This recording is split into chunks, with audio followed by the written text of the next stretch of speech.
Well,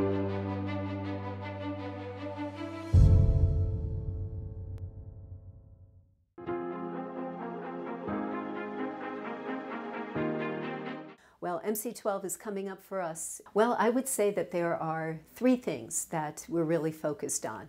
The first one is reaching an agreement on fisheries subsidies. So this is a very important negotiation. It's been ongoing for 20 years, and it's vitally important to our environment and to the health and sustainability of fish stocks in our oceans. But it's also a very important issue from an economic and a humanitarian perspective as well. So we're trying now to balance the needs of developing countries and as well with trying to prevent subsidies that are harmful. The second issue that we're working on is the response to the pandemic.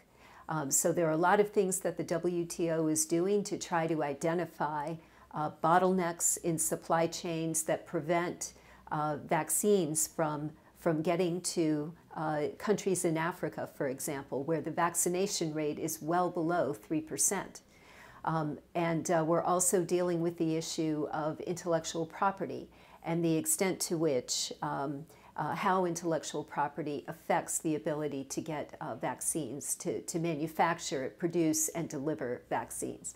And then finally, we're trying to set up a work program for future work so that MC12 doesn't just finish on December 3rd.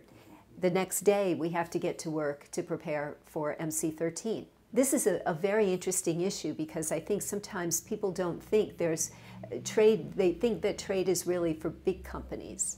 But 90%, actually 95% of companies that engage in global commerce are small and medium-sized companies, and they employ about 2/3 of the workforce. And in fact, when you look at the share of GDP in developing countries, it is something like 1/3 of GDP is accounted for by trade from small and medium-sized companies, and in developed countries it's a full half. So we have to pay attention to MSMEs as we try to develop the rules of the road. So we are undertaking an effort to have in our outcome document for the ministerial some very good language in recognition of the role that MSMEs play, and in particular how much they've been adversely affected by the pandemic and the need to try to help there. And then there are also a number of other negotiations that are underway that will benefit MSMEs. For example, those that engage in e-commerce, which everyone does these days. That's an important part of our negotiations right now. And also on measures to reduce domestic regulation with respect to services, to streamline domestic regulation. So these are our priorities for MSMEs.